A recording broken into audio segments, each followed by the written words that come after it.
आप सब ठीक ठाक, तबीयत ठीक है। अच्छा, शुरू करते हैं। आज का जो हमारा लेक्चर है वो शुरू करते हैं। कल हमने चैप्टर नंबर 15 को ख़त्म किया था। आज हम शुरू करेंगे चैप्टर नंबर 16। तो चलिए शुरू करते हैं कि ये चैप्टर नंबर 16 क्या चीज़ है। इस चैप्टर का नाम है सपोर्ट एंड मूवमेंट। इस चैप्टर का नाम क्या है? शाबाश, सपोर्ट एंड मूवमेंट। ये मार्कर की एडजस्टमेंट मैं करवा रहा हूं। चैप्टर नंबर 16 है और इसका नाम है support and movement. Support and movement ये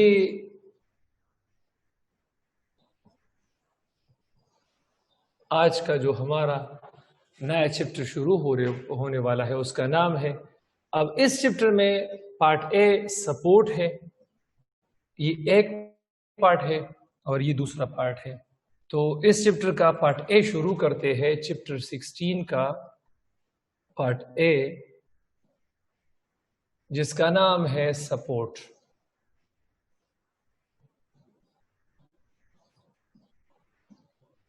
and support is provided to the body by skeleton.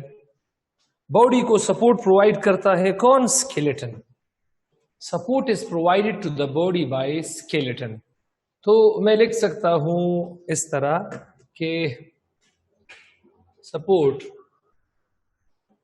Is provided to body by skeleton. Important है एमसीक्यूज पॉइंट ऑफ व्यू से कि बॉडी को सपोर्ट कौन प्रोवाइड करता है। So support is provided to the body by skeleton. अब skeleton में हमारे पास स्केलेटन में दो चीजें हैं। स्केलेटन में दो चीजें हैं। 90% स्केलेटन बना है बोन्स से, जबकि 10% ये स्केलेटन बना है कार्टिलेज से। तो अगर इस तरह एमसीक्यूज में आ जाए कि स्केलेटन किस चीज से बना है, तो ये कार्टिलेज और बोन से। कार्टिलेज की परसेंटेज 10 है, बोन्स की परसेंटेज 90 है। और अगर इस तरह एमसीक्यूज में आ जाए कि मेनली हमारे पास स्केलेटन किस चीज से बना है, तो मेनली बोन से बना है। तो चलिए डिस्कस करते हैं। स्केलेटन में कार्टिलेज का रोल है, तो कार्टिलेज पहले डिस्कस करते हैं। स्केलेटन में कार्टिलेज। तो चैप्टर 16 पार्ट ए में मैं स्केलेटन से पहले कार्टिलेज को डिस्कस करूंगा। कार्टिलेज खत्म हो जाए फिर हम इंशाल्लाह बोन को शुरू करेंगे। तो कार्टिलेज को डिस्कस करते हैं कि कार्टिलेज है क्या चीज। कार्टिलेज, तो कार्टिलेज का जो इंट्रोडक्शन है वो हमारे पास fluid connective tissue, soft connective tissue है। कार्टिलेज का जो इंट्रोडक्शन है, अब कनेक्टिव टिश्यू मैंने बार बार आपको डिस्कस किया है। तो cartilage is actually a type of, ये क्या चीज है? शाबाश, type of soft connective tissue. Cartilage is a type of soft connective tissue. So cartilage is a type of soft connective tissue.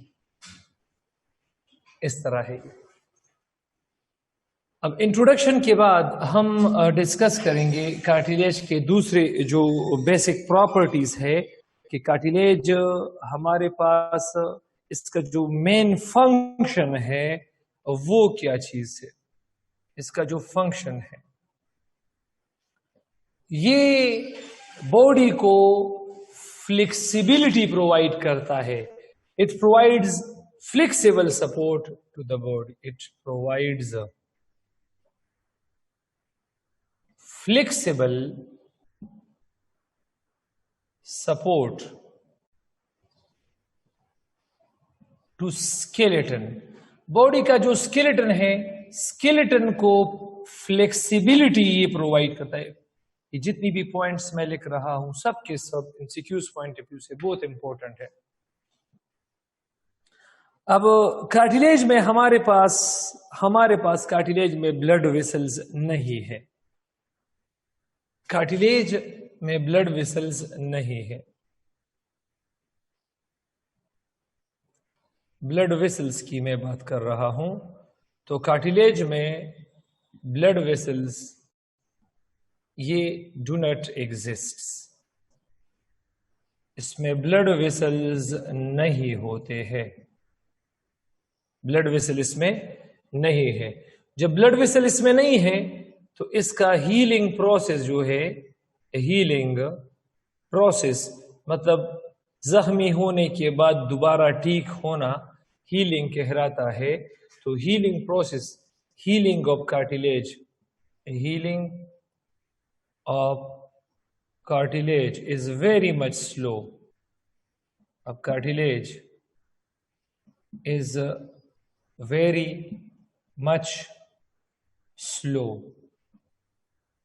Cartilage का जो हीलिंग है बहुत ज्यादा, हीलिंग किसे कहते हैं? ठीक होना, ठीक होना। एक बार कार्टिलेज में अगर इंजरी हो जाए तो फिर चूंकि इसमें ब्लड वेसल्स नहीं है, न्यूट्रिएंट्स वगैरह, प्रोटीन्स, लिपिड, कार्बोहाइड्रेट या ड्रग्स वगैरह आसानी से वहां नहीं पहुंचती।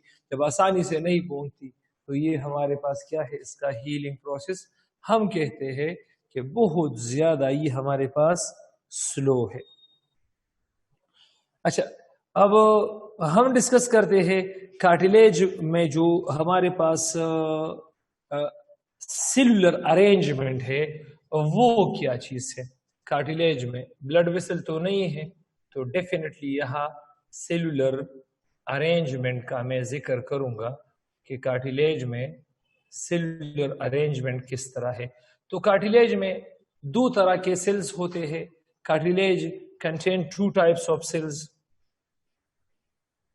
contain two types cells। दो तरह के इसमें सेल्स होते हैं, दो तरह के सेल्स। एक को हम कहते हैं कॉन्ड्रोब्लास्ट और दूसरे को हम कहते हैं कॉन्ड्रोसाइट्स। एक को हम कहते हैं कॉन्ड्रोब्लास्ट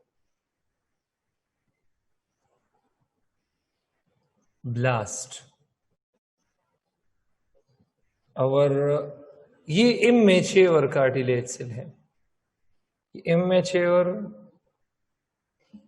कार्टिलेज सेल है।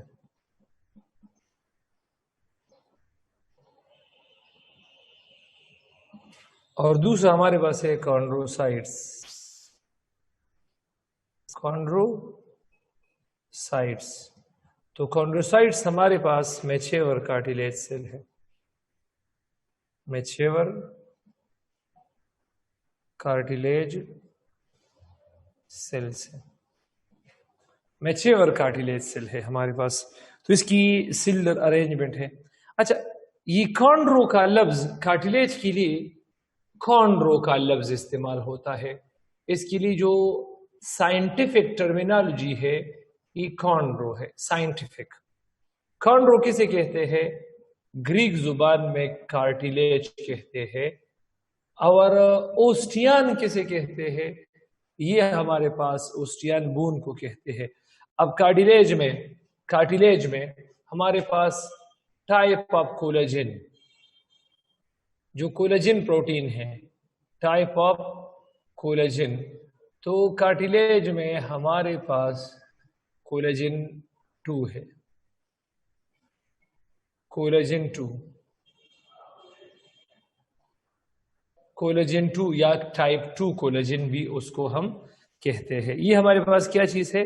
ये हमारे पास कार्टिलेज का जो ब्रेकअप था वो मैंने डिटेल में डिस्कस किया। अब कार्टिलेज के हमारे पास क्या चीज है?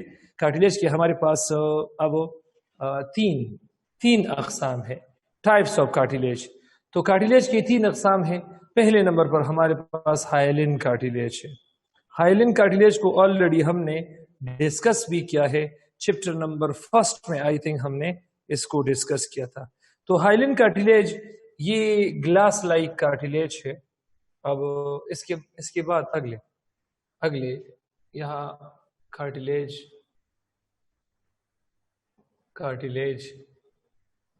टाइप्स। तो कार्टिलेज टाइप्स 3 है। एक हमारे पास है हाइलिन कार्टिलेज, एक हाइलिन कार्टिलेज है। दूसरे नंबर पर हमारे पास क्या चीज है? दूसरे पर इलास्टिक कार्टिलेज है और तीसरे पर फाइब्रो कार्टिलेज। दूसरे पर क्या चीज है? इलास्टिक कार्टिलेज है और तीसरे पर फाइब्रो कार्टिलेज। कैमरास ऑफ कीजिए प्लीज, जिसने भी कैमरा ऑन किया है तो प्लीज ऑफ कीजिए। और तीसरा हमारे पास क्या है? Fibro cartilage. फाइब्रो कार्टिलेज ये तीसरा है। तो पहले हाइलिन कार्टिलेज को डिस्कस करते हैं। ये हमारे पास ग्लास लाइक कार्टिलेज है। ये हमारे पास क्या चीज है? ग्लास लाइक कार्टिलेज, बिल्कुल शीशी की तरह है, ग्लास लाइक कार्टिलेज है। और ये पाया जाता है, इट इज फाउंड इन, कहां पर ये पाया जाता है?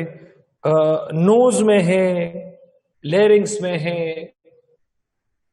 It is found in knows, larynx, Adam's apple जो मैंने बताया था, ट्रेकिया,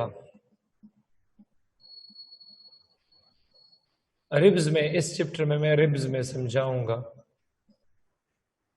तो यहां पर ये पाया जाता है। अच्छा, इसका जो इसको हम क्या कहते हैं? इसको हम, इस हाइलिन कार्टिलेज का दूसरा नाम भी है। Hyaline cartilage is also known as pearl cartilage, क्योंकि ये बिल्कुल मोती की तरह होता है। पर्ल जो कीमती मोती है, बिल्कुल उसकी तरह चमकदार होता है। या इसको हम, ये ग्रे कलर होता है तो ग्रे कार्टिलेज भी इसको हम लिख और बोल सकते हैं। हाइलिन कार्टिलेज को हम पर्ल कार्टिलेज भी कहते हैं और क्या चीज कहते हैं? शाबाश, इसको हम ग्रे कार्टिलेज भी कहते हैं। अब इलास्टिक कार्टिलेज डिस्कस करते हैं कि इलास्टिक कार्टिलेज कौन सा कार्टिलेज है। तो इलास्टिक कार्टिलेज हमारे पास, इसका दूसरा नाम है येलो कार्टिलेज। इसका दूसरा नाम क्या है? Yellow cartilage. Why? Because it is yellow like in appearance. तो ये येलो कार्टिलेज है, येलो कार्टिलेज भी इसको हम कह सकते हैं, येलो कार्टिलेज।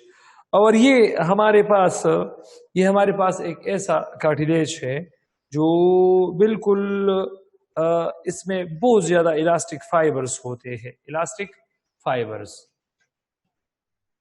यहां पर मैं लिख सकता हूं कंटेन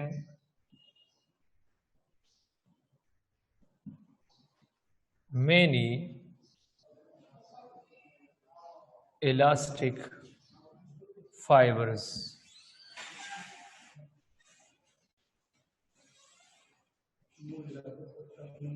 अस्सलाम वालेकुम सर, फहद सिंह है,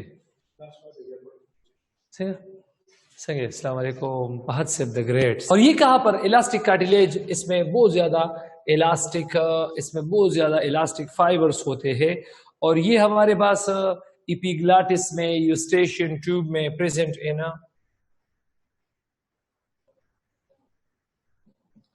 इन इपिग्लाटिस,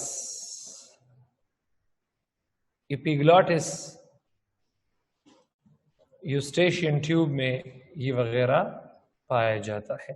अच्छा, इन दोनों का एक कॉमन इसमें, इस कार्टिलेज में टाइप 2 कोलेजन होता है। कोलेजन टाइप 2, कोलेजन के कुल 28 टाइप्स है, इसमें टाइप 2 कोलेजन, और इलास्टिक कार्टिलेज में भी टाइप 2 कोलेजन होता है। टाइप 2 जो कि कार्टिलेज की पहचान है कि टाइप 2 कोलेजन इसमें है, इन दोनों में टाइप 2 कोलेजन है। अब फाइब्रो कार्टिलेज डिस्कस करते हैं कि फाइब्रो कार्टिलेज है क्या चीज। फाइब्रो कार्टिलेज डिस्कस करते हैं। फाइब्रो कार्टिलेज एक ऐसा कार्टिलेज है, फाइब्रो कार्टिलेज, कि ये हमारे पास, इसको हम ट्रांसपेरेंट कार्टिलेज भी कहते हैं, इसको हम ट्रांसपेरेंट कार्टिलेज भी कहते हैं, या इसको हम हार्ड कार्टिलेज भी बोल सकते हैं। तो ये हमारे पास जो फाइब्रो कार्टिलेज है, फाइब्रो कार्टिलेज, इसको जरा डिस्कस करते हैं। इसका दूसरा नाम हमारे पास क्या चीज है? शाबाश, मैं मार्कर जरा चेंज करवाता हूं। फाइब्रो कार्टिलेज, इसको हम टफ कार्टिलेज भी कहते हैं। टफ, सॉरी टच लेकर, इसको हम टफ कार्टिलेज भी कहते हैं, और इसको हम ट्रांसपेरेंट कार्टिलेज भी कहते हैं।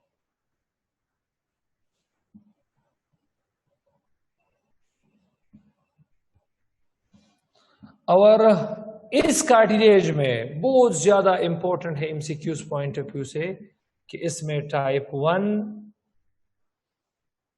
प्लस टाइप 2 कोलेजन होता है। टाइप 1 टाइप 2 कोलेजन होता है, दोनों इसमें होते हैं। टाइप 1 भी होता है और टाइप 2 भी होता है। अब ये हमारे पास क्या चीज है? इसकी मेन जो 2 पॉइंट्स है, वो एक इसकी अकरेंस है, वो मैं डिस्कस करूंगा, और एक इसका जो मेन हमारे पास इंट्रोडक्शन है, ये मैं डिस्कस करूंगा। ये हमारे पास इट प्रोवाइड्स एक ऐसा कार्टिलेज है, इनफ्लेक्सिबिलिटी। अब कार्टिलेज का काम तो फ्लेक्सिबिलिटी प्रोवाइड करना है ना, तो ये इनफ्लेक्सिबिलिटी मतलब प्रोवाइड हार्डनेस। सिर्फ कार्टिलेज में ये एक कार्टिलेज जो कि हार्डनेस प्रोवाइड करता है। और हार्डनेस क्यों प्रोवाइड करता है? क्योंकि इसमें टाइप 1 कोलेजन है, और टाइप 1 बून में मौजूद है, और ये हमारे पास it's the part of joints. ये ज्यादातर जॉइंट्स में ये मौजूद होता है। तो ये हमारे पास क्या चीज था? कार्टिलेज के टाइप्स थे, जो जिस पर बेसिक एमसीक्यूज आते थे, और वो मैंने डिस्कस किया है। अब चलो डिस्कस कर लेते हैं बून को जरा डिस्कस करते हैं। चैप्टर 16 पार्ट ए में स्केलेटन मैंने शुरू किया है, सपोर्ट मैंने शुरू किया है। Support is provide to the body by skeleton. Skeleton में कार्टिलेज मैंने डिस्कस किया है। अब मैं डिस्कस करना चाहता हूँ बून को, लेकिन बून को मैं डिस्कस करूंगा जिस तरह मैंने कार्टिलेज को डिस्कस किया है, कार्टिलेज को। तो चलिए, कार्टिलेज में मैंने क्या चीज डिस्कस किया है? पहले इंट्रोडक्शन डिस्कस किया है, फिर फंक्शन डिस्कस किया है, फिर ब्लड वेसल्स। तो यहां भी मैं पहले इंट्रोडक्शन को डिस्कस करूंगा, फिर फंक्शन को डिस्कस करूंगा, फिर इसमें ब्लड वेसल्स का जिक्र करूंगा, फिर इसकी हीलिंग प्रोसेस का जिक्र करूंगा। अच्छा, हीलिंग प्रोसेस के बाद मैं इसकी अरेंजमेंट मतलब कंपोजिशन का जिक्र करूंगा। मैं इसकी अरेंजमेंट मतलब कंपोजिशन का जिक्र करूंगा। कंपोजिशन, सेल्यूलर अरेंजमेंट, या इसको हम कंपोजिशन भी कह सकते हैं। अच्छा, अभी अभी मैंने कार्टिलेज डिस्कस किया है। कार्टिलेज में मैंने आपको बताया था कि टाइप 2 कोलेजन है, यहाँ इसमें कोलेजन टाइप 1 है, तो मैं लिख सकता हूं कि इसमें टाइप 1 कोलेजन है, टाइप 1 कोलेजन। बून में टाइप 1 कोलेजन है, और बून हमारे पास हार्ड कनेक्टिव टिश्यू है। कार्टिलेज सॉफ्ट कनेक्टिव टिश्यू था, और ये हमारे पास क्या है? Hard connective tissue. Boon is the type of hard connective tissue, hard dense connective tissue, वो कनेक्टिव टिश्यू जो हार्ड और डेंस है। कार्टिलेज फ्लेक्सिबल सपोर्ट प्रोवाइड करता था, फ्लेक्सिबल सपोर्ट, फ्लेक्सिबिलिटी प्रोवाइड करता था, और ये हार्ड सपोर्ट प्रोवाइड करता है। It provides rigidity to the skeleton.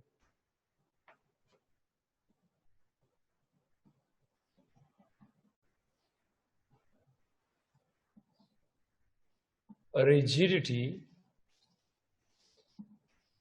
To skeleton, ये स्केलेटन को फ्लेक्सिबिलिटी की बजाय जो सख्तपन है वो प्रोवाइड करता है।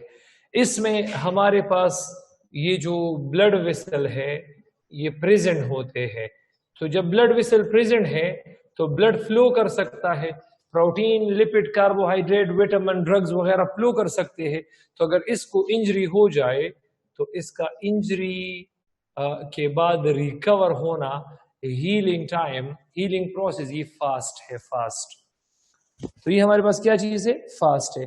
अब हम बून को जरा डिस्कस करते हैं। बून कंपोजिशन ऑफ बून, तब बून की कंपोजिशन डिस्कस करते हैं। अब ये बून बना है दो चीजों से। ये बून असल में बना है दो चीजों से। बून बून हमारे पास इसमें सेल्स है, और इसमें क्या चीज है? मैट्रिक्स है। मैट्रिक्स में पानी है, और इसमें क्या चीज है? सेल्स है, सेल्स। वो जरा डिस्कस करते हैं। तो बून में हमारे पास, बून में हमारे पास क्या चीज है? शाबाश। बून में हमारे पास सेल्स है, और बून में हमारे पास मैट्रिक्स भी है। तो मैं जरा डिस्कस करता हूं कि ये क्या चीज है। बून में हमारे पास, जरा मैं इधर डिस्कस करूं। बून में हमारे पास सेल्स है, सेल्स, और बून में हमारे पास फ्लूइड है, फ्लूइड, मैट्रिक्स।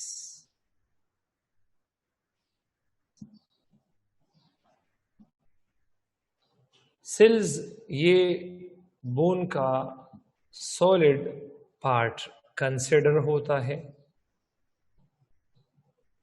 और मैट्रिक्स ये बोन का लिक्विड पार्ट, लेकिन इसको फिर बाज ऐसे केमिकल्स अभी मैं डिस्कस करूंगा उसने इसको हार्ड बनाया है। तो बून में जो सेल्स है वो मैं यहां लिख देता हूं, लेकिन डिस्कस दूसरे पेज पर करूंगा। बून में हमारे पास सेल्स है। सेल की जो अरेंजमेंट है, तीन तरह के सेल्स है। एक का नाम है ओस्टियोब्लास्ट, एक का नाम है ओस्टियोसाइट,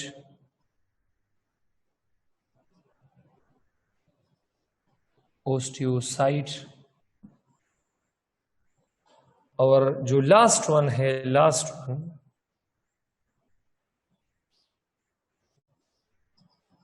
उसका नाम है ओस्टियोक्लास्ट।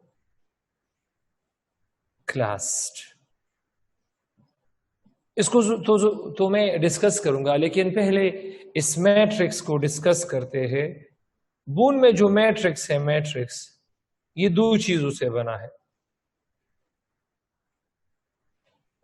बून में जो मैट्रिक्स है वो दो चीजों से बना है। इसमें 60 to 65% ऑर्गेनिक, इनऑर्गेनिक सब्सटेंसेस है, इनऑर्गेनिक मैट्रिक्स है।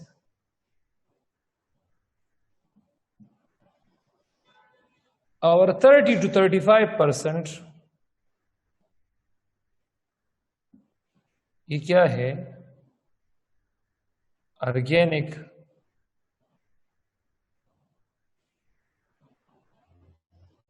ऑर्गेनिक मैट्रिक्स है। क्या चीज है? Organic matrix. अब ऑर्गेनिक मैट्रिक्स और इनऑर्गेनिक मैट्रिक्स, इनमें हमारे पास मेनली हमारे पास कुछ फर्क है। इनमें मेनली हमारे पास कुछ फर्क है, और फर्क क्या है शाबाश, वो जरा डिस्कस करते हैं। अब इसको फिर हमने डिवाइड किया है, किस चीज में, जरा मैं डिस्कस करता हूं। ये जो इनऑर्गेनिक बोन मैट्रिक्स है, ये 10% ये आयंस है, आयंस। और कौन से आयंस है? ये हमारे पास ये इनऑर्गेनिक बोन मैट्रिक्स 10% हमारे पास आयंस है, मतलब कैल्शियम है, फॉस्फेट है, कार्बोनेट वगैरह है, ये चीजें है, पोटाशियम क्लोराइड वगैरह है। या इसमें क्या चीज है? इसमें सोडियम है, पोटाशियम है, क्लोराइड है, कार्बोनेट है, वगैरह वगैरह। ये 10% ये चीजें हैं। बाकी ये जो हमारे पास 90% ये एक चीज से बना है, और उस चीज का नाम है हाइड्रोक्सी एपेटाइट। Hydroxyapatite. अब हाइड्रोक्सी एपेटाइट को जरा यहां लिख देता हूं। हाइड्रोक्सी और एपेटाइट है,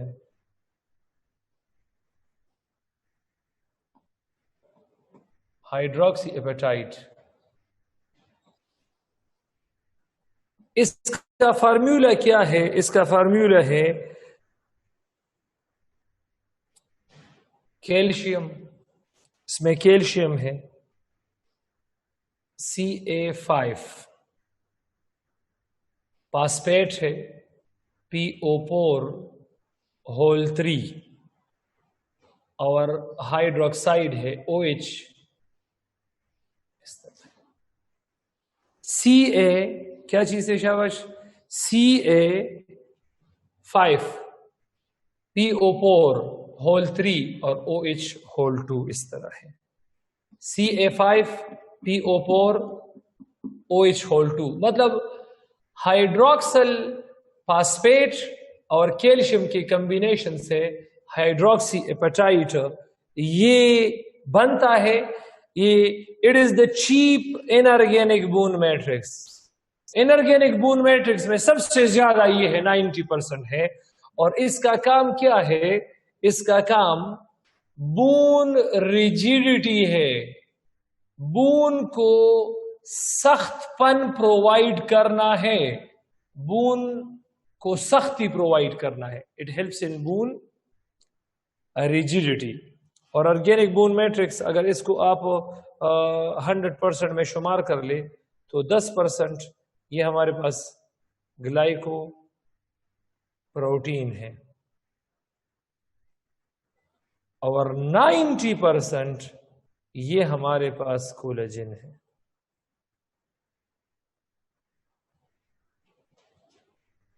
तो ये है हमारे पास क्या चीज? ये है हमारे पास बोन का कंपोजिशन। दोबारा मैं आपको अगर इस तरह आपको दिया जाए, चीफ सबसे ज्यादा इनऑर्गेनिक बोन मैट्रिक्स और चीफ ऑर्गेनिक बोन मैट्रिक्स, इन दोनों में फर्क है। एक ऑर्गेनिक है और दूसरा क्या है? इनऑर्गेनिक है। फर्क यहां पर है, इनऑर्गेनिक है और ये ऑर्गेनिक है। अब इसका काम क्या है? इसका नाम क्या है शाबाश? इसका नाम है हाइड्रोक्सी एपेटाइट।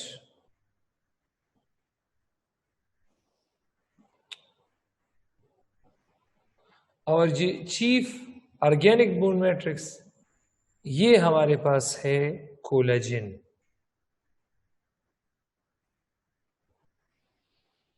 और ये तो आपको पता ही होगा कि हाइड्रोक्सी एपेटाइट ये बोन को रिजिडिटी प्रोवाइड करता है और कोलेजन ये बोन फ्लेक्सिबिलिटी प्रोवाइड करता है। इसमें फर्क है, स्केलेटन को फ्लेक्सिबिलिटी प्रोवाइड करता है, स्केलेटन को फ्लेक्सिबिलिटी प्रोवाइड करता है कार्टिलेज और बोन को फ्लेक्सिबिलिटी प्रोवाइड करता है कोलेजन। तो ये बहुत ज्यादा इंपॉर्टेंट है एमसीक्यूज पॉइंट ऑफ व्यू से। अच्छा, अब डिस्कस करते हैं बोन सेल्स को जरा डिस्कस करते हैं कि ये बोन सेल्स है क्या चीज। तो बोन सेल्स डिस्कस करते हैं।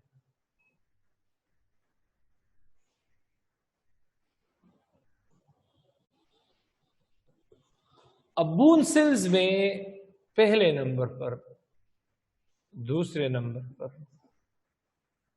और तीसरे नंबर पर, बोन सेल में पहले नंबर पर हमारे पास है ओस्टियोब्लास्ट।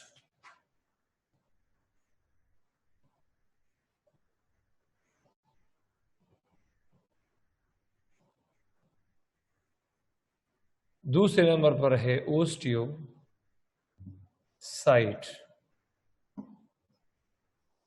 और तीसरे नंबर पर है ओस्टियोक्लास्ट।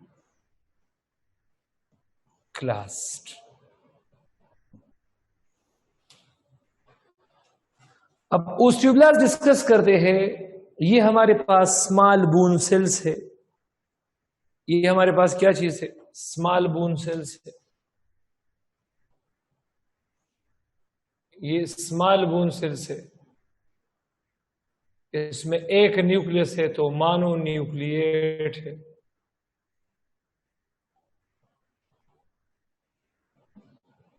स्मॉल है और एक न्यूक्लियस है, इसमें मोनोन्यूक्लिएट है। और इसका काम है बोन मैट्रिक्स प्रोवाइड करना, बोन मैट्रिक्स प्रोवाइड करना, लेकिन ऑर्गेनिक बोन मैट्रिक्स प्रोवाइड करना, ऑर्गेनिक बोन मैट्रिक्स प्रोवाइड करना। इट प्रोवाइड्स क्या चीज? शाबाश, ऑर्गेनिक बोन मैट्रिक्स।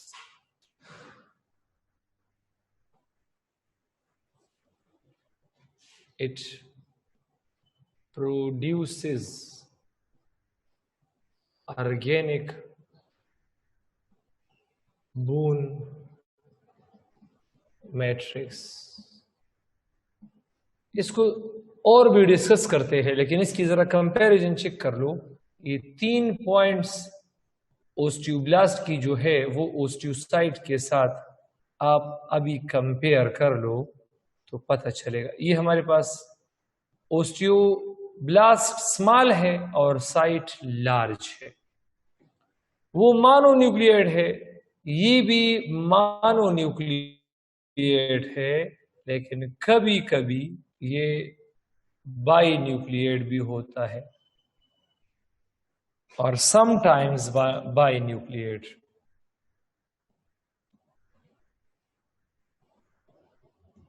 इसमें बाजों का 2 न्यूक्लियस होते हैं। उसका काम क्या है? शाबाश, प्रोड्यूसेस ऑर्गेनिक बोन मैट्रिक्स। इसका काम है produces in organic bone matrix.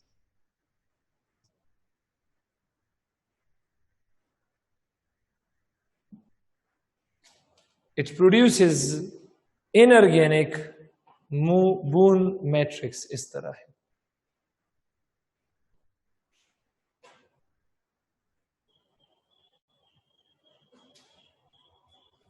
It produces inorganic bone matrix।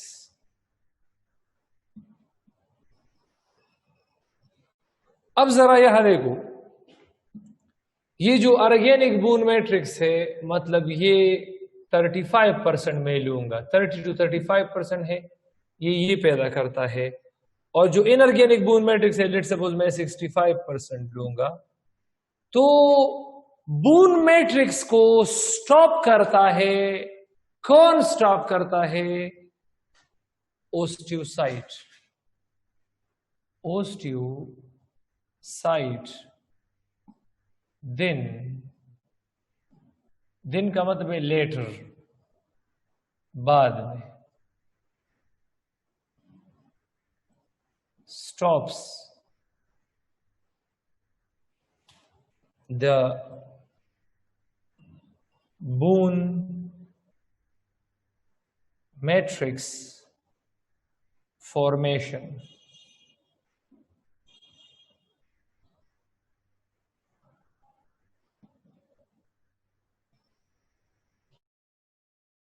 by inhibiting, inhibit करता है the osteoblast, ओस्टियोब्लास्ट के फंक्शन को ये फिर इनहेबिट करता है। जरा पिछले लेक्चर की तरफ जाते हैं। बून में ये मैट्रिक्स है, तो मैट्रिक्स ओस्टियोक्लास्ट बनाता है। जब ये मैट्रिक्स, लेट सपोज बून में 60% सेल है और 40% मैट्रिक्स है, तो जब 40% बून मैट्रिक्स बन जाता है तो तब ओस्टियोसाइट क्या काम करता है? ये बून मैट्रिक्स की फॉर्मेशन को स्टॉप करता है जब उनका लेवल कंप्लीट हो जाता है, जब उनका लेवल कंप्लीट हो जाता है, इस तरह। और मैंने बताया था कि ओस्टियोसाइट में मैं ओस्टियोसाइट का मतलब ओस्टियोब्लास्ट में मैं आपको बताऊंगा। और ओस्टियोब्लास्ट जब ये इनहेबिट होता है, इनहेबिट ओस्टियोब्लास्ट, जब इसकी ये भी इनहेबिट होता है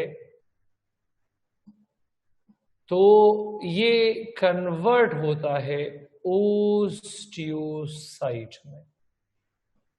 बून मैट्रिक्स में ये गिरकर इस पर और कोलेजन भी आकर ये ओस्टियोसाइट बनाता है, ये ओस्टियोसाइट बनाता है।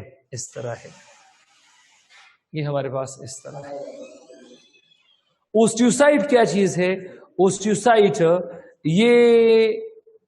ये रिस्पॉन्सिबल है बून और calcium, it is responsible for the maintenance of boon calcium level.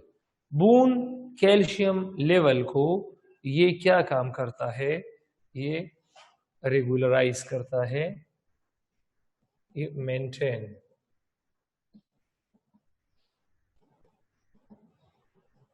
Boon calcium level, अगर बून में कैल्शियम कम है तो ब्लड से कैल्शियम ले लेता है, ये इस तरह उसके लिए रिस्पॉन्सिबल है। और ये जो ओस्टियोक्लास्ट है, तो ओस्टियोक्लास्ट ये हमारे पास लार्ज सेल है। आओ खाजा टिकुलारे अल्लाह दे मर्श रागले दे खाजा अल्लाह दे मर्श। और ये हमारे पास मल्टी न्यूक्लिएट है, मल्टी न्यूक्लिएट है, मल्टी न्यूक्लिएट, ज्यादा न्यूक्लियस है इसमें। और इसका काम क्या है? इसका काम पेगोसाइटिक लाइक फंक्शन है, इसका काम है पेगोसाइटिक लाइक फंक्शन। इसका काम क्या है? It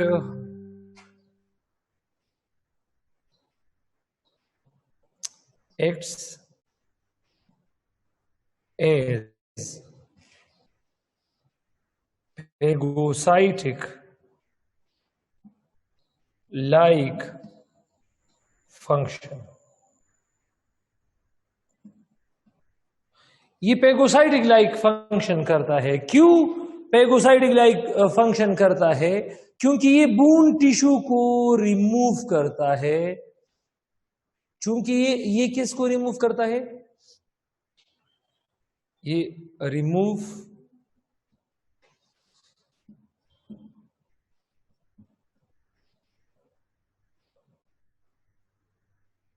bone tissue. अब बोन टिश्यू को रिमूव करना, ये इसका मतलब है कि आपने बून बून सेल को भी और आपने बून मैट्रिक्स को भी रिमूव किया है।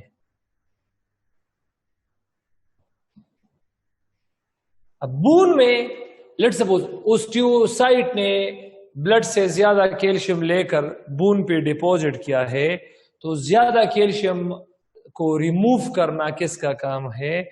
ओस्टियोक्लास्ट का काम है। ओस्टियोक्लास्ट का काम है और इसको बून रिजॉर्प्शन प्रोसेस कहते हैं।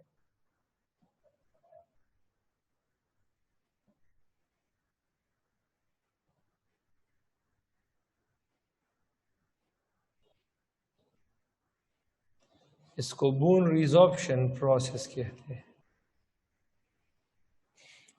Bone resorption process is the removing of extra bone tissues. ये किसे कहते हैं? Removing of extra bone mass from bone. Bone पर अगर एक्स्ट्रा मास अटैच हुआ है मैट्रिक्स का या सेल का, तो उसको रिमूव करना, पेगोसाइटिक लाइक फंक्शन करना किसका काम है? ये काम है ओस्टियोक्लास्ट का। तो आई थिंक ये भी बिल्कुल क्लियर ही होगा। अच्छा, अब डिस्कस करते हैं main division of human skeleton, वो जरा डिस्कस करते हैं।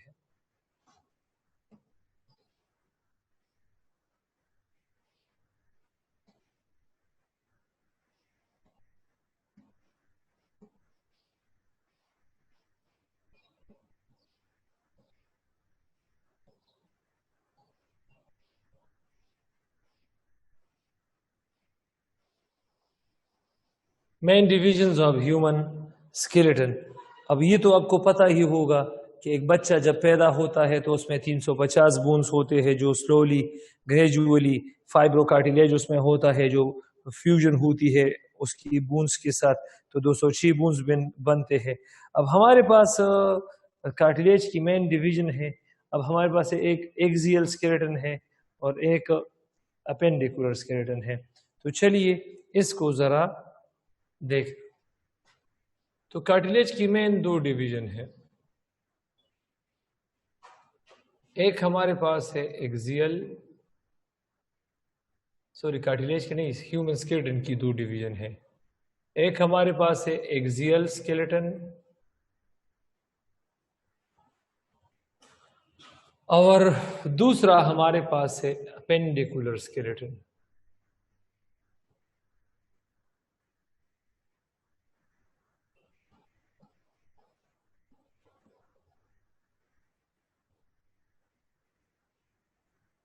ये हमारे बॉडी के फ्रंट में और अबव जो बोन्स है उसको कहते हैं फ्रंट अबव बोन्स को।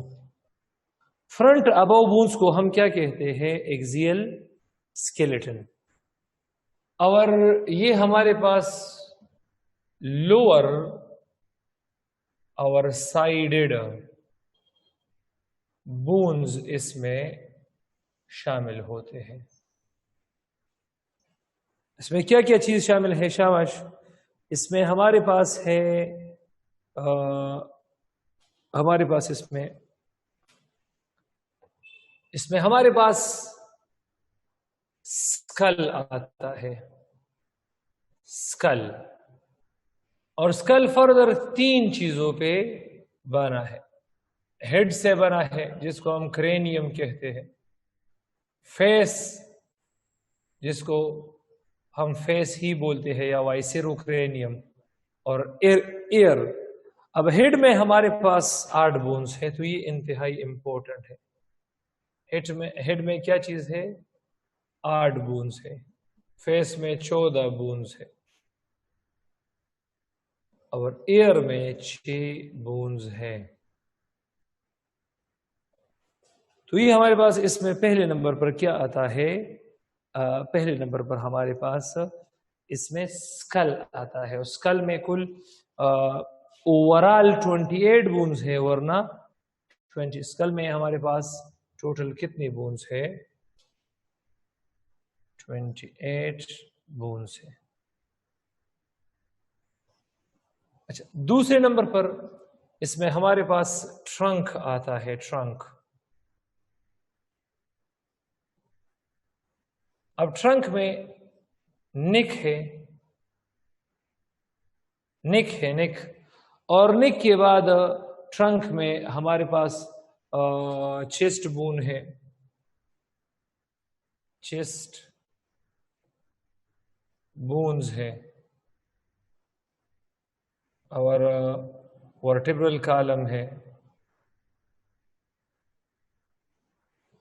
वर्टिब्रल कॉलम है, ये वगैरह है। तो निक में हमारे पास एक बोन है, हाईओइड बोन है। चेस्ट में एक स्टर्नम है और 12 पेयर्स है रिब केजेस, तो इसमें 25 बोन्स है। और वर्टिब्रल कॉलम में कुल 26 बोन्स है। तो कुल मिलाकर ट्रंक में 52 बोन्स आते हैं।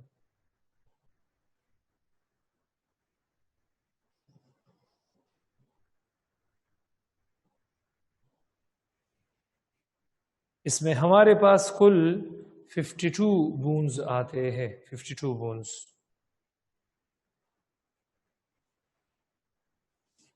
तो एक्सियल स्केलेटन में ये दो चीजें है, स्कल है और ट्रंक है। एक्सियल स्केलेटन में इसमें हमारे पास स्कल है और ट्रंक है। ट्रंक में 52 बोन्स है, प्लस इसमें 28 बोन है, कुल मिला के 80 बोन्स बनते हैं। अच्छा, एपेंडिकुलर स्केलेटन को इसको कल डिस्कस करेंगे, लेकिन पहले मैं आपको बताता हूं कि स्कल में हमारे पास बोन्स है। ये तो आप अपने बुक में भी आपको बुक में भी बिल्कुल दिया गया है। स्कल जो बोन्स है, इसमें एथमाइड बोन है। जरा मैं डिस्कस करता हूं। एक बोन इसमें एथमाइड बोन है, जो आइस का बोन है। दूसरा इसमें है स्पेनाइड बोन, आइस की ऊपर है जो। इसके बाद है frontal bone, frontal bones. Frontal bones के बाद टेम्पोरल बोन है, टेम्पोरल बोन्स है। टेम्पोरल बोन के बाद पेरिटल बोन है,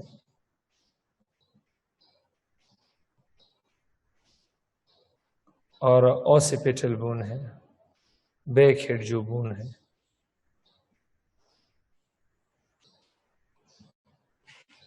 एथमाइड बोन ये एक है, स्पेनाइड बोन भी एक है, फ्रंटल बोन भी एक है, टेम्पोरल बोन 2 है, पेरिटल बोन 2 है, और ऑसिपिटल बोन 1 है। तो 1 2 3 4 5 6 7 8 4 बोन्स अनपेयर्ड है। ये हमारे पास अनपेयर्ड, अनपेयर्ड, अनपेयर्ड और अनपेयर्ड, और 2 बोन इसमें क्या चीज है? पेयर्ड है। 2 बोन इसमें क्या चीज है? वो क्या है? पेयर्ड है, पेयर्ड। इसमें 2 बोन पेयर्ड है, पेयर्ड। तो आई थिंक ये हमारे पास क्लियर है। अच्छा, इसके बाद हम डिस्कस करते हैं वर्टिब्रल कॉलम की जो बोन्स है।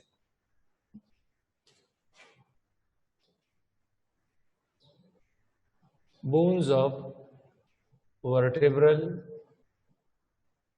कॉलम। तो वर्टिब्रल कॉलम का इस तरह वर्टिब्रल कॉलम का ये स्ट्रक्चर है। इस तरह वर्टिब्रल कॉलम का ये स्ट्रक्चर है। तो वर्टिब्रल कॉलम में सर्विकल बोन्स है, सर्विकल जो बोन्स है, तो ये 7 है, 7। इसमें C1, C2, C3, C4, C5, C6 और C7। तो ये 7 हमारे पास सर्विकल बोन्स कहलाते हैं। इसके बाद थोरेसिक बोन्स है, और थोरेसिक बोन्स हमारे पास 12 है, 12।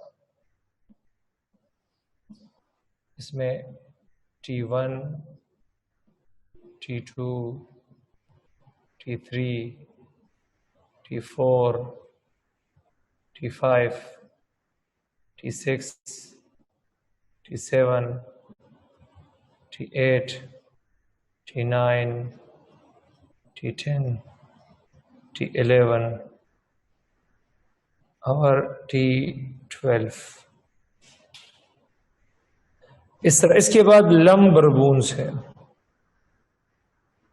लंबर बोन्स है L1, L2, L3, L4 और L5।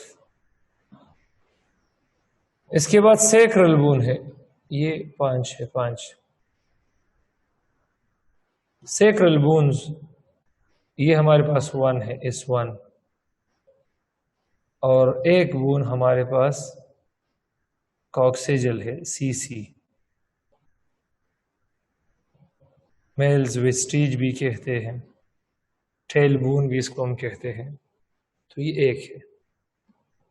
तो कुल मिला के 7 और 12 19 और 5 24 और 25 और 26, तो ये 26 बोन बनते हैं।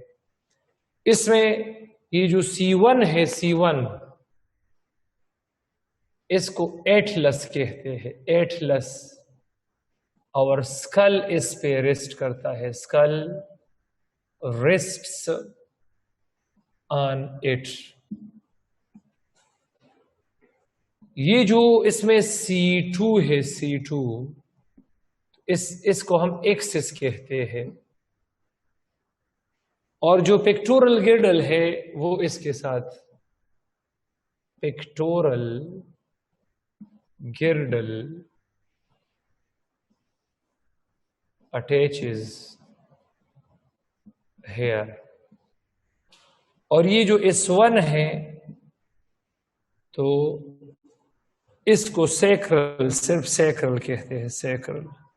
और यहां पर पेल्विक गिर्डल अटैच होता है। अगर इमेच्योर बोन वर्टेब्रा की बात की जाए तो यहां पर 7 वर्टेब्रा है, यहां पर 12 वर्टेब्रा है, यहां पर 5 वर्टेब्रा है, यहां पर 4 वर्टेब्रा है, वर्टेब्रा सॉरी, यहां पर 5 और यहां पर 4 वर्टेब्रा है। तो 4 और 5,